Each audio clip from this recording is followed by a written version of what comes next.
오늘의 2014년도 한 해를 보내면서 영혼 추수에 대해서 우리가 조금이라도 해야 되지 않겠냐, 333 운동을 기억하시기를 바랍니다. 가을이 무르익고 있습니다. 시골에 다녀올 일이 있어서 시골로 운전해 가는데 산에 물감을 칠해놓은 것 같이 한 폭의 동양화를 보는 것 같이 아름다웠습니다.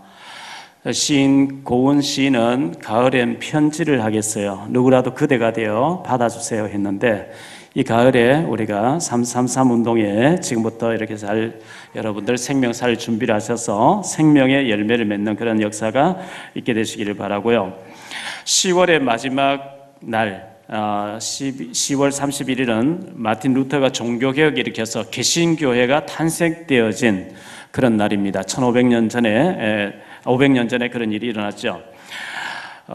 그래서 마지막 주를, 10월의 마지막 주를 종교개혁주일이라 이렇게 얘기하는데, 개혁은 항상 나는 개혁할 게 없고 네가 개혁해라, 네가 바뀌어라, 우리가 이렇게 말하기 쉬운데, 개혁은 내 자신이 갱신하는 것이 개혁입니다. 우리가 일본을 보고 아무리 욕을 해도 일본은 변하지 않습니다. 왜 우리가 일본에게 당할 수밖에 없었느냐, 그것을 찾아야 답이 있는 것이, 일본 보고 아무리 욕을 해봐야 아무 대답이 없거든요. 그렇기 때문에 우리 자신이 무능했던 것을 탓하고 갱신하고 이렇게 해야 됩니다. 경주에 있는 병원에서 예배를 인도해달라 그래서 목요일날 갔었는데요. 대구에 그 신영관 목사님 교회의 장로님 부부가 병원을 하고 계셨고, 또 그 신 목사님이 그 자리에 예배를 참석하셨습니다. 경주에 계신 몇 분도 참석하셨고요. 이런저런 이제 얘기를 좀 나누는 가운데, 목사님 지난번에 우리가 돕던 조선족 선교사님 그 부인이 탈북자니까 돈을 이렇게 빌리고 사기를 쳤는데, 지금 저하고는 그분하고 헤어졌고 그분이 지금 간암 말기로 오늘 내일 하고 있습니다. 이런 얘기를 하는 걸 들었습니다. 한 2년 전에 탈북자에게 와서 한국 데려준다 하면서 돈을 한 1,000만 원 정도 이렇게 사기를 쳤는데, 이제 나이가 한 40쯤 된 선교사님이 지금 간암 말기로 오늘 내일 하고 있다는 얘기를 들으면서 하나님이 그렇게 하셨구나 이렇게 생각을 했습니다. 많은 사람들이 하나님 살아계신 것을 안 믿기 때문에 사기도 치고 나쁜 짓 하고 돌아다닙니다. 절대적으로 안 되는 거거든요. 우리는 하나님을 사랑해야 되고 하나님 두려워해야 됩니다. 제가 책에서 썼습니다. 제가 방위 받을 때, 그리고 처갓집을 만나게 돼서 양자로 들어오라 했다가 아들 사위로 이렇게 한다. 근데 그 면 소재지에서 제가 방위를 받았는데, 거기서 한 20리 조금 넘는 곳에 저희 고향 마을이 있었는데, 고향 마을에 제 동창생 아버지가 되시는 분이죠.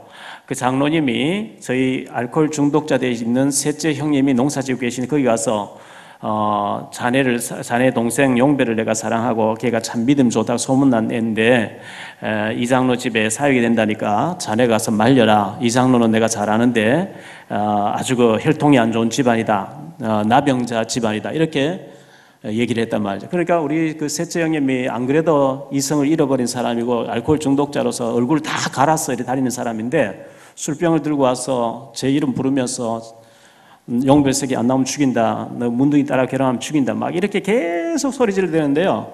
그 장로님의 말 한마디가 완전히 막 벌집을 쑤시는 것 같이 발칵 뒤집어 놓은 거죠. 얼마나 제가 그때 괴로워하고 울고 이랬었는데요. 그 일이 있고 1년 지나서 그분이 나이가 벌써 33년 전이니까요. 나이가 이제 40 몇 살 됐는데 천국 간 지옥 간지 모르겠습니다만 죽으시더라고요. 뭐 그 일 때문에 죽었겠습니까만은 어쨌든 병으로 죽었어요. 저를 이용해서 그 명의를 도용해서 했던 분도 갑자기 부부가 죽었다고 제가 몇 번 말씀드리지 않았습니까? 그리고 제가 상가교회에 있을 때 중형 버스를 하나 샀습니다. 근데 이 버스를 가지고 권사님 동생이었는데 전도해달라고 가보니까 집사님인데 타락돼서 술 마시고 반 지하에 시내버스 운전하다가 이불 덮어서 누웠는데, 부인은 집 나가버렸고요. 목사하고 왔다는데 일어나지도 않아요. 딱 돌아눕고 눈 감고 안 일어나는 거죠. 또 찾아가, 계속 찾아가니까 일어나서 영접하고 이제 신학원을 다니면서 은혜를 받기 시작하는데, 봉고를 세대 살 것이냐, 조그만 버스를 하나 살 것이냐 하니까, 내가 시내버스 운전할 사람이니까 내가 버스를 운전하고 봉사할 테니까, 어차피 신학원 2년 다니야 되니까 봉사할 테니까 차를 사라는, 버스를 사라는 거예요. 제가 이제 한 서너 달 하는 걸 보고 월급을 줘야지 이렇게 하고 버스를 샀는데, 이 버스 키를 딱 가져가더니만 그날부터 건조가 나오는 거예요. 이 차를 내 허락 없이 키를 만지면 죽인다 이러면서 여름에 동부교회하고 같이 저 강원도 어느 산골짜기 수련회 갔는데 그 한 차를 싣고 가놓고 차 키를 던져버리고 동부교회 밤에 직장 마치고 오는 사람 태우러 봉고차가 나오는데 그거 타고 나와버린 거죠. 그 박신한 집사님이 그때 제하고 이제 충북 음성에 가서 면허증을 한 주 만에 땄는데요. 한 번도 운전 안 해보고 그 절벽인데 산골짜기에 추락하면 죽는 거죠.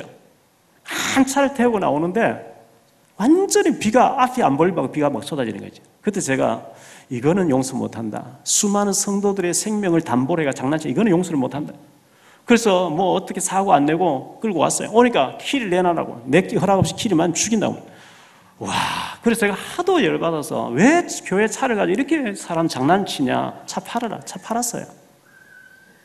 그런 일이 있고 한 3년 있다 보니까 세림병원 장례식장에 죽었다고 제보고 와서 예배 드리달라. 저는 그런 경우를 참 많이 봅니다. 하나님 살아계신데 하나님 안 계신 것 같이 막 장난치다가 오늘 젊은 사람이 그냥 죽는 거예요. 하나님이 살아계신 줄 믿습니다. 하나님을 사랑하고 두려워해야 돼요. 하나님의 교회를 막 장난삼아서 함부로 하면 큰일 납니다. 우리가 한 번 살다 가는 인생 아니겠어요? 두 번 다시 없는 기회입니다. 소중하게 살아야 되잖아요. 이사야 43장 4절에 보니까 너는 보배롭고 존귀하고 사랑스러운 자라 그랬어요. 하나님 우리를 보배롭고 존귀하게 보신다는 겁니다. 창세기 12장 2절에 보니까 너는 복의 근원이라. 너로 말미암아 땅에 있는 모든 사람들이 너를 통해서 복을 받게 할 것이니라. 복의 근원을 부름받았어요. 조금만 믿음으로 살면 하나님 축복 주시고 싶어서 못 견디시는 분이에요. 부모가 자식 막 잘 되기를 바라고 막 도와주려고 하는 것처럼 하나님이 능력이 없겠습니까? 조금만 믿음으로 살면 하나님 축복하시려고 하는데, 성경에는 하나님의 명령이 많이 나옵니다. 명령이지만 명령에는 반드시 보면 약속, 축복이 약속되어 있어요. 네가 이렇게 하면 내가 이렇게 축복하겠노라. 꼭 이 축복이 약속되어 있어요. 명령이 아니라 사실은 약속이에요. 축복의 약속이에요. 그래서 우리는 내가 왜 이 지구가 넓은데 이 지역에 살게 되었을까? 지역을 향한, 나를 통해서 이 지역을 향해서 이루시려고 하는 하나님의 계획을 알고 기도해야 되고, 내가 왜 많고 많은 교회 중에 이 교회를 다니게 됐을까? 이 교회를 향하신 하나님 계획도 기도해야 됩니다. 그리고 많은 직분자 중에 왜 내가 이 직분을 받았을까? 직분을 놓고도 기도해야 됩니다. 그거 아니면은 거기에 대해서 답이 안 나오면 이 교회 가버릴까? 이 교회 부담되네. 저 교회 가버릴까? 그래가지고 어떻게 하나님 앞에 쓰임 받겠어요? 대화가 돼야 됩니다. 요셉이가요, 기도하다가 해와 달과 별, 곡식단의 절하는 통해서 하나님 나를 통해서 세계복음 하시려고 하는 큰 하나님 계획을 발견한 거예요. 그런데 형들하고 얘기를 해보니 대화가 안 돼요. 형들은 막 아버지 몰래 우유 짜서 막 삥땅 해 먹고, 양털 깎아서 몰래 아버지 속이고 막 삥땅 해 먹고, 어떤 관심이 여기 있어요. 요셉을 막 치여받고 네가 우리 왕이 되겠냐 막 이 시기 질투하고 말이죠. 전혀 대화가 안 돼버려요. 응답받는 사람, 응답 못 받는 사람 전혀 대화가 안 돼요. 다윗이 아버지의 심부름으로 전쟁터에 나갔습니다. 골리앗이 나타나서 하나님을 조롱합니다. 그래서 저 골리앗을 물리치면 어떻게 되느냐 이 얘기를 하는데 형들이 이 다윗을 막 욕을 하는 거 있죠. 너는 어릴 때부터 교만하였느니라. 네가 전쟁을 구경하러 딱 형들하고 대화가 안 되는 거예요. 사울 왕하고는 더 대화가 안 돼요. 사울 왕은 이 왕자리를 내 아들과 내 손자에게 물려주겠다. 여기에 잡혀 있어요. 다윗은 사위인데도 불구하고 다윗을 시기해서 막 죽이려고 하는 거죠. 전혀 대화가 안 됩니다. 초대 교회의 사도들은 세계복음 어떻게 할 것이냐. 여기에 날마다 예수는 그리스도라고 생명 걸고 복음 전하는데 바리새인들과 제사장들과 서기관들은 어떻게 하면 우리가 이 자리를 지킬 것이냐. 전혀 대화가 안 되는 거죠. 그래서 종교개혁주의를 맞이해서 다른 사람, 나는 내 것은 다 갖춰버리고 네가 변해야 된다, 목사가 변해야 된다, 이거 아니고 어떻게 내가 갱신해서 하나님 앞에 쓰임받을 것이냐. 할렐루야. 우리 각자 그렇게 생각해야 됩니다. 여러분 성공에 대해서 관심이 많죠. 어떻게 하면 내가 성공할 수 있을까? 어떻게 하면 내가 하나님 축복을 받을 수 있을까? 축복 관심 많잖아요. 제가 거기에 대한 답을 드릴게요. 여러분 직장 다니시거든. 성공이 어렵지 않습니다. 1시간 먼저 출근하세요. 다른 사람보다 1시간 늦게 퇴근하세요. 그리고 일 성실하게 하세요. 금방 승진합니다. 예수 믿는다고 하면서 늘 늦게 오지요. 성경책 펴놓고 있지요. 엎드려 자지요. 철학 예배했다고 자지요. 안 됩니다. 누가 봐도 저 사람 멋있어요. 알고 보니까 예수 믿는 사람이에요. 상담하고 싶어질 정도로 멋있어야 됩니다. 그러기 위해서 여러분들이 훈련 속으로 들어오셔야 돼요. 예수님이 3년 동안 제자들 데려다니면서 같이 먹고 자면서 동거하면서 기도 훈련시키고 전도 훈련시켰어요. 마태복음 10장에 둘씩 전도하러 내보냈어요. 훈련시켰어요.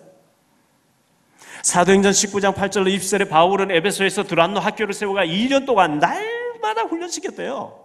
우리가 2년 동안 합숙훈련하면서 전도훈련 계속 받으면 전문가 되겠죠. 그런데 우리가 삶을 살아야 되고 직장 다녀야 되고 가정을 꾸려야 되고 그렇게 못합니다. 그래서 토요일 오후에 주일 오후에 토요일 주일 해서 4주 동안만 다음 주부터 훈련하겠다는 겁니다. 핑계 댈 거 없어요. 절대 다수의 사람들이 훈련 안 받습니다. 절대 다수의 사람 전도에 관심 없습니다. 절대 다수의 사람들이 기도 응답 별로 관심이 없습니다. 그렇게 새벽 기도 안 하잖아요. 왜? 기도해봐도 응답 안 되던데. 안 해요. 절대 다수의 사람들이 새가족에 관심이 없습니다. 그 새가족이 등록하는데 교육자들 다 바쁘니까요. 저 사람을 남자 성도가 남자 중직자에게 맡겨서 좀 관심 가져주고 전화해주고 대화해주고 양육해주고 맡길 만한 사람이 없는 거예요. 워낙 준비 안 하기 때문에 맡길 사람이 없어요. 조금만 준비해서 조금만 전화해주고 조금만 챙겨주고 하면 이 사람 뿌리를 내릴 텐데 워낙 아무도 안 하기 때문에 조금만 준비하면 금방 쓰임받는다고요.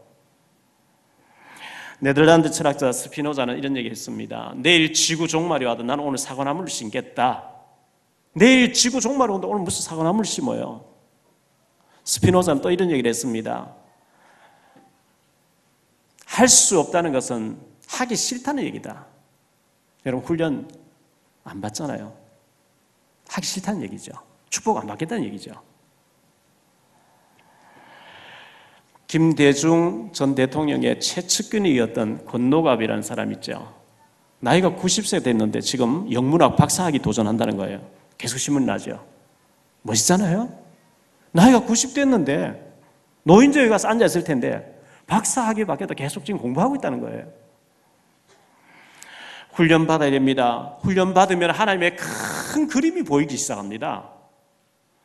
노아가 하나님의 큰 그림을 봤어요. 홍수로 다 쓸어버리겠다. 그런데 방주를 짓는 사람은 살아납니다. 그 그림을 본 거예요. 그래서 혼신의 힘을 다해서 가족 8명이 방주 짓는 데 생을 걸었어요. 축복받았죠.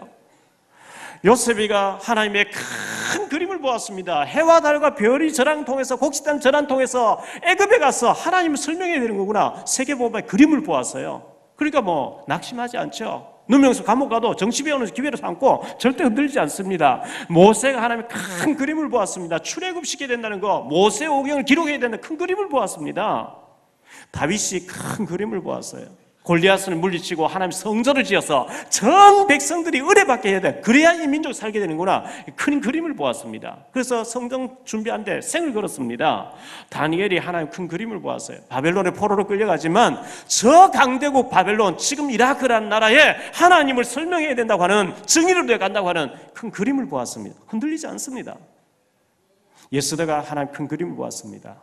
불임절을 만들어서 페르시아, 지금 이란이라는 나라에 하나님을 설명해야 된다는 것을 예수들은 큰 그림을 보았기 때문에 죽으면 죽으리라 생을 걸 수 있었던 겁니다. 엘리사가 하나님 큰 그림 보았어요. 숨겨놓은 자 7,000명을, 주의 종 7,000명을 찾아내고 세우고 일꾼으로, 사역자로, 전도자로, 그래서 주의 종들로 세우라고 하는 큰 그림을 보았기 때문에 엘리사 가는 곳에는 불말과 불병과 동원되는 어마어마한 일들을 겪었습니다. 초대교회가 하나의 큰 그림을 보았어요. 바울은 로마도 보아야 된다. 큰 그림을 보았어요. 이 그림을 본 사람은 흔들리지 않습니다. 할렐루야. 이 그림이 안 보여지는 사람은 이것도 시험거리 저것도 시험거리. 왜 그래 시험거리가 많아요? 왜 그래 불평거리가 많아요? 뭐 안 보이니까, 모르니까. 마태복음 6장 33절에 너희는 먼저 그의 나라와 그의 의를 구하라. 그리하면 이 모든 것을 너희에게 더하시리라. 먼저 훈련받고 먼저 준비하고 먼저 우리가 복음 위해서 준비하면 이 모든 것 속에 우리의 삶의 모든 것, 필요한 경제 다 포함되어 있는 줄 믿습니다. 저는 거기에 대한 증인이에요. 제가 하는 일이 되는 일이 없었어요. 어느 날 이 복음의 눈이 열리면서 그렇다. 내가 훈련받고 이 말씀을 현장에 적용시켜야 되겠다. 복음 전하는 일 외에는 중요한 게 없구나. 딱 결단하는 순간부터 응답이 오기 시작하는 거 있지요. 여러분 훈련 받으시고 하나님 나라 일에 쓰임받는 축복이 여러분에 있어지게 되길 예수 이름으로 축원합니다. 오늘 말씀 세 가지로 말씀드린 첫째, 홍수 심판입니다. 1절에 보니까 6장 1절입니다. 사람이 땅 위에 번성하기 시작할 때에 그들에게서 딸들이 나니 하나님의 아들들이 사람의 딸들의 아름다움을 보고 자기들이 좋아하는 모든 여자를 아내로 삼는지라. 하나님의 아들들이 사람의 딸들의 아름다움을 보고, 이게 뭔 얘기죠? 구원받은 하나님의 백성들이, 불신자들이 하나님 없이 잘 사는 것 같이 보이는 그 화려함에 완전히 뒤섞여 버렸어요. 여기 사람의 딸들은 불신자를 가리킵니다. 마귀의 백성을 가리킵니다. 하나님의 아들들, 믿음의 사람들을 가리킵니다. 믿음 없는 사람들 잘 살아 보여요. 창세기 3장 6절에 보면요, 보암직하고 먹음직하고 탐스럽다. 마귀가 그렇게 보암직하게 보여져요. 하나님 없이도 뭐 바벨탑 하늘 꼭대기 가서 쌓고 막 잘 사는 것 같이 보여져요. 그래서 완전 뒤섞여 버린 거예요. 언약을 다 놓쳐버렸어요. 4절에 딸들에게서 용사가 나왔다. 명성이 있는 사람들이었다. 그 이유가 네피림 때문이다. 이렇게 말씀하고 있어요. 이 네피림이란 말은 하늘에서 공주로 쫓겨난 자, 이런 뜻입니다. 타락한 천사를 가리킵니다. 사탄의 힘도 대단합니다. 지금 북한이 완전히 흑암이 덮고 있습니다. 네피림이 덮고 있습니다. 일본의 극우 세력들이 완전히 흑암이 잡고 있습니다. 이슬람의 극우 세력들이 완전히 흑암이 덮고 있습니다. 완전히 흑암이 잡고 있습니다. 네피림이 잡고 있어요. 우리가 성령 충만하지 않으면 그들을 이길 수가 없어요. 지금 세속주의가 교회 안에 범람하고 있어요. 타락 문화가 범람하고 있어요. 인본주의가 완전히 홍수처럼 밀려와 있어요.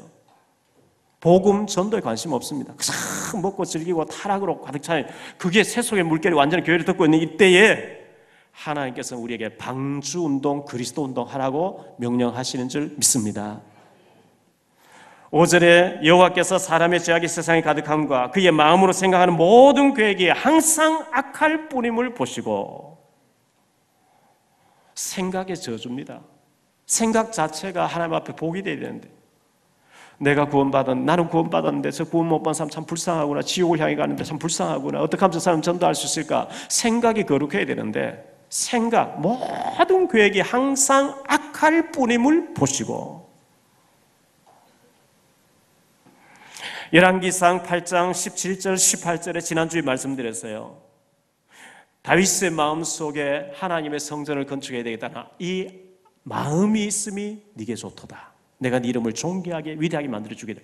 하나님이 이렇게 얘기하거든요.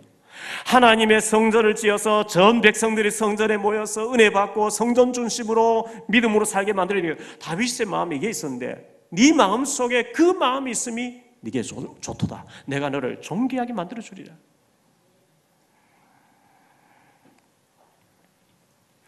베드로후서 2장 7절 8절에 보니까요, 무법한 자들의 음란한 행실로 말미암아 고통당하는 의로운 롯을 건지셨으니 이는 이 의인이 그들 중에 거하여 날마다 저 불법한 행실을 보고 들으므로 그 의로운 심령이 상한지라.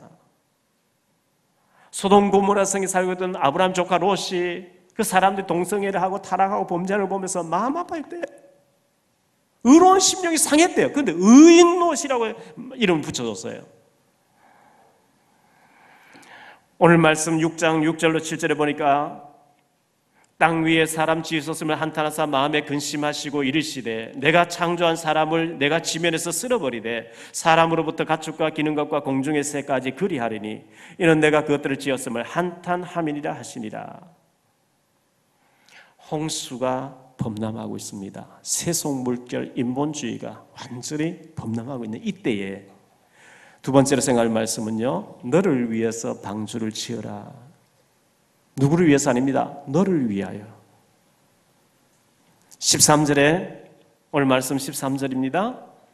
하나님이 노아에게 이르시되 모든 혈육 있는 자의 포악함이 땅에 가득하므로 그 끝날이 내 앞에 이르렀으니 내가 그들을 땅과 함께 멸하리라. 너는 고페르 나무로 너를 위하여 방주를 만들되 그 안에 간들을 막고 역청을 그 안팎에 칠하라. 전에 성경에 보면 잣나무로 방주를 지어라. 고페르 나무, 잘 썩지 않는 나무래 얘기해요. 변함없는 믿음 운동하라는 겁니다. 누구를 위해서? 너 자신을 위해서, 너를 위하여 방주를 지으라는 겁니다. 우리는 전부 하나님 위해서, 목사를 위해서 교회를 봉사하고 헌신한 줄 압니다. 안 그렇습니다. 너 자신을 위해서 하라. 누구를 위하여 종을 울리나 이런 얘기가 있잖아요. 누구를 위해서 아닙니다. 부모가 자식에게 자꾸 공부하라 그럽니다. 누구를 위해서? 너 자신을 위해서. 공부 안 하면 고생하면서 살아야 되니까요. 너무 어렵게 살아야 되기 때문에 나 부모 세대는 어렵게 살았지만 너는 좀 그렇게 하지 말라고 자꾸 공부하랍니다. 저는 하나님 위해서 말씀 전하러 다닌 줄 알았어요. 정부종합청사에 가서 3년 동안 매일 공휴일 외에는 제가 가서 예배 인도했어요. 그 중에 밑다가 낙심만 찾아서 영접시켰어요. 제자 삼았어요. 훈련받게 했어요. 신문방송 쪽으로 들어가서 기자분들, 언론인들에게 10년 넘게 말씀을 전해요. 북한 쪽으로 들어가서 계속 지금까지 말씀 전하고 있어요. 하나님 위해서 하는 줄 알았는데 성경에는 너 자신을 위해서 하라는 겁니다. 할렐루야. 18절로 20절에 보니까 네 가족과 자녀와 네 재산을 위해서 그렇게 하래요. 누구를 위해서 아닙니다. 네가 네 가족을 위하느냐, 네 자녀를 위하느냐, 네 재산을 위하느냐? 그러면 방주를 지으라는 겁니다. 방주 안에 들어가면 어떤 죄인도 살아요. 방주 밖에 나오면 아무리 고상한 사람이라도 박사라도 죽어요. 방주 밖에, 그리스도 밖에는 죽어요. 지옥 가요. 망해요. 방주는 그리스도입니다. 방주는 성전입니다. 여러분 어려운 중에서 대출받고 헌금해 주신 너무 감사하고요. 또 지금 못했지만 앞으로 하려고 마음속에 계획하고 계신 분들 감사하고요. 지금 우리 교회 시간표는 성전을 건축하자. 이 건축이 끝나면 오직 복음 전하는 전도, 선교, 렘넌트 사역 할 것입니다. 이 일에 우리가 쓰임받아야 되겠죠. 북한 교회 세운 데 쓰임받아야 되겠죠. 신명기 10장 13절에 내가 오늘 네 행복을 위하여 네게 명하는 여호와의 명령과 규례를 지킬 것이 아니냐. 네 행복을 위해서, 너의 행복을 위해서. 나는 복음을 위해서, 하나님의 성전을 위해서, 전도를 위해서 헌신하는 줄 알았는데 하나님은 너의 행복을 내가 담보해 주겠다는 겁니다. 그러면 세 번째로 어떻게 이것을 적용시킬 것인가? 하나님 우리를 지역복음화, 민족복음, 북한복음화, 세계복음화의 주역으로 우리를 불러주셨는데요. 세계복음하면 너무 범위가 커가지고 내하고는 상관없는 것 같이 보여져요. 내가 뭐 밥 먹는 것도 힘드는데 하루하루 사는 것도 어려운데 무슨 세계복음을 하겠냐? 노아 시대의 사람들도 그렇게 생각했어요. 노아가 밤낮 없이 방주를 지으면서 산꼭대기 가서 길이가 137m, 높이가 27m, 넓이가 43m짜리 방주를 지으래요. 축구 골대보다 더 길어요. 산꼭대기가 지으래요. 사람들이 노아의 영감 돌았다고. 아무도 안 믿어요. 아니 방주를 지으고 바닷가에 조그마한 배를 지어야지 무슨 산꼭대기 올라가서 저렇게 큰 배를 짓냐. 저 가족, 아이고 노아 양반 자기 혼자 놀지 왜 가족들까지 다 저렇게 애를 먹이냐. 노아 부부와 세 아들과 세 며느리를 데리고 8명이 계속해서 뚱딱뚱딱 배를 지었거든요. 아무도 안 믿어요. 그런데 창세기 7장에 가서 보면 홍수가 일어나기 시작합니다. 40주야를 하늘에서 막 쏟아지고 땅에서 막 펑펑 쏟아 천하가 다 잠겨버렸대요. 많은 사람들이 교회에서 중요한 일을 하고 있다. 관심이 없어요. 훈련받는다. 관심이 없어요. 333분도 관심이 없어요. 이런 때에 우리는 말씀의 흐름을 탈 수 있게 되기를 바랍니다. 말씀을 실현시켜야지요. 성취시켜야 되죠. 제가 조금 가서 복음 전하겠다고 청사에 들어가서 언론사에 들어가서 탈북자 찾아가서 복음 조금 전했는데 그 열매는 두고도 계속 일어나기 시작하는 거예요. 우리나라에 130년에 토마스 선교사님과 성경책 하나 전달하고 순교당해 버렸어요.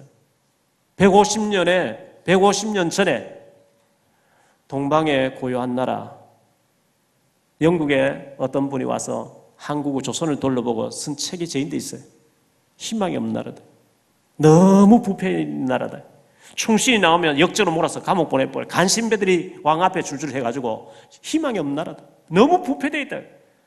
그 조선 땅에 선교사님과 성경책 하나 전달하고 순교당했는데 지금 세계 경제 10위권을 올라서는 이 복음이 들어가면 혁명이 일어납니다. 기적이 일어날 줄 믿습니다. 우리나라가 뭐 희망 있는 나라입니까? 복음 때문에 선교하니까 하나님 무조건 축복해 주시잖아요.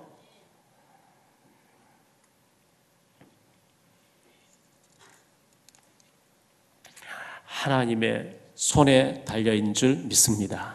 누가 뭐라 해도 하나님 손에 달려있어요. 살고 죽는 거 역대상 29장 10절로 14절에 부귀 영화 살고 죽는 거 건강하고 병드는 거 높이 낮아지는 거 전부 하나님 손에 달려있다고 그랬어요. 모든 주권이 하나님 손에 달려있다고 그랬어요. 여러분 건강한 거 병들지 않는 거 또 높아지는 거 잘 사는 거 하나님 손에 달려있는 줄 믿습니다. 그렇다면 우리가 하나님 주신 기회를 헛되지 않게 잘 살기 위해서 조금 훈련 받아야 되지 않겠어요? 저는 훈련 안 들은 사람, 인도 못 받는 사람이라고 확신하고 있어요. 다음 주에 무조건 훈련소로 다 들어오시기를 바라고 여러분 축복 받으시기를 바랍니다. 아멘? 잠깐 살다가 가는 인생을 여러분 무인도에 가서 살지 않는 이상 여러분 옆에 사람이 있으면 내가 준비되어 있으면 하나님 사람 붙일 거 아니겠어요? 내가 그리스도 얘기했는데 사람 변화받고 생명 살아나고 제사가 세워지고 그게 당연한 일입니다. 독일 신학자 히틀러에게 순교당했던 본 헤퍼라고 하는 신학자는 예수 믿고 교회만 다니다가 죽어서 천국이나 가는 그런 싸구려 믿음 생활하지 말라 그랬어요. 그 싸구려 믿음이에요. 생명운동 일으키는 전도자의 삶을 살아야 될 줄 믿습니다. 333 운동을 좀 기억하세요. 어려운 게 아니고 내가 알고 지내는 사람 중에 구원받았으면 좋겠다. 저 사람 교회는 다니는데 종교생활하고 구원에 확신 없다. 이런 사람들 명단 적어놓고 30명 명단 적어놓고 하루 3번 마음 담고 기도하자는 얘기예요. 그리고 이 해가 가기 전에 한번 교회를 초청해서 복음 한번 듣게 하자는 거예요. 그날 우리가 선물 준비해서 그분에게 선물도 주면서 한번 복음 듣게 하자는 겁니다. 전혀 불가능한 얘기를 하는 게 아니고 네 재산을 다 팔아서 외국에 가서 하라는 것도 아니고 내 주변에 구원받아야 될 사람들 명단적으로 기도하는 거 그걸 왜 못해요? 해야 돼요. 박 목사의 얘기로 듣지 마시고 하나님의 음성으로 들을 수 있게 되기를 바랍니다. 결론적으로 말씀드립니다. 하나님께서는 우리 교회를 통해서 이루시고자 하는 하나님의 계획이 있습니다. 하나님께서 이 교회를 이루어 가시는데 믿음으로 헌신할 사람들을 찾고 계십니다. 누구를 위해서? 너 자신을 위해서 하래요. 봉사하는 것도 헌신하는 것도 훈련받는 것도 누구를 위해서? 너 자신을 위해서. 저는 제가 예수 안 믿었으면 어떻게 됐을까 생각만 해도 끔찍스러워요. 제가 구제운동, 빈민운동 하고 있었는데 복음 몰랐으면 어떻게 됐어요? 끔찍스러워요. 지금도 아마 가락시장 가서 밤새도록 일해가지고 알바해가지고 빈민운동 하고 있겠지요. 조금 하나님 앞에서 제 양심적으로 돌아가서 하나님 제가 어떻게 목회하기를 원하십니까? 하나님께서 훈련 받으라. 전도 외에 중요한 거 없다. 복음 전해라. 하나님 그 음성을 주셨어요. 저는 주님 위해서, 하나님을 위해서 뛰어다닌 복음 전하는 줄 알았는데 아니었어요. 너 자신을 위해서 하라는 겁니다. 여러분 자신의 생이 헛되지 않고, 여러분 자녀가 헛되지 않고, 여러분 가정이 헛되지 않고 경제를 정말 원한다면 너 자신을 위해서, 네 가족을 위해서, 네 재산을 위해서 방주 운동해라. 이 일에 우리 같이 쓰임받게 되시기를 축원합니다. 워낙 훈련 안 받고 워낙 하나님 일에 관심이 없기 때문에 조금만 준비하면 그냥 하나님 역사해버려요. 우리 수준과 능력과 상관없이 하나님 역사하시게 돼 있어요. 훈련 들어오시고 기도하셔서 정말 여러분의 생애가 지금까지 살아온 생애와 비교할 수 없는 멋있게 쓰임받는 전도자의 삶이 되시기를 주 예수 그리스도의 이름으로 축원합니다.